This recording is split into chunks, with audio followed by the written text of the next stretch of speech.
Be the person that you wish you had as a child. When people say a quote like that, I feel that we don't really process in the moment.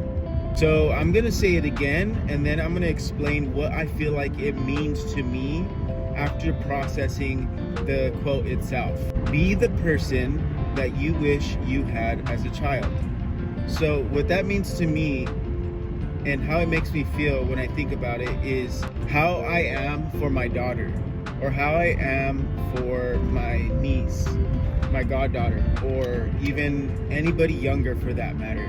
How I want to carry myself, right? I want to be respected, but also I want to be seen as a protector and as a lover and as someone that has emotional intelligence and is tender with the people around them.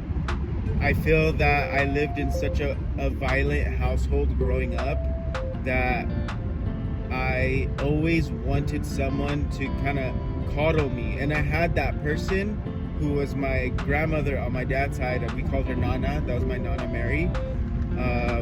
She coddled me and I was her baby, but I needed some kind of non-violent, non-aggressive, manly figure, which I also had in my stepfather and his ability to be calm in very stressful situations.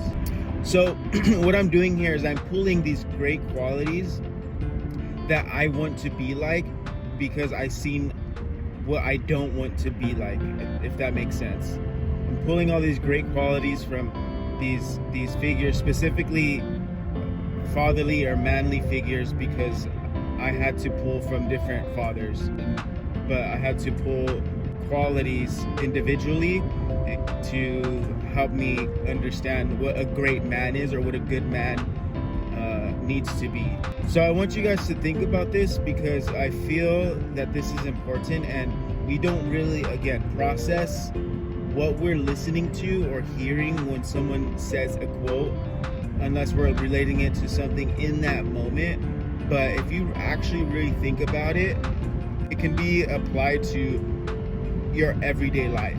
And what I mean by that is I want to set an example, right? So if my younger self was watching me today and I had a bad day, I had a really sad, hard day, how would I show to my younger self that it's okay to have feelings, but it's also important to persevere and get up and keep going and still take responsibility for your actions and responsibility for all the things that you need to do. A lot of times we make excuses like, oh no, I can't go because I feel off today, or I can't show up because whatever.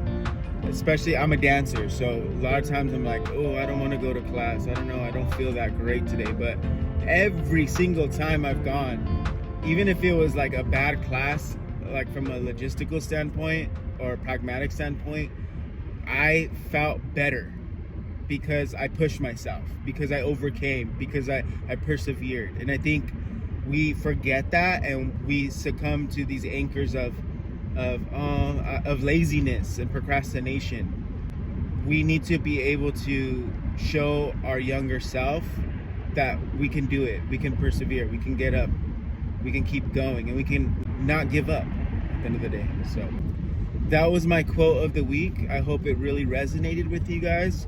I hope you really think about it and process it in your own way. We all have different stories, so things could be applied differently, but I will say it again before I let you guys go. Be the person that you wish you had as a child. Have a good day, y'all. Peace.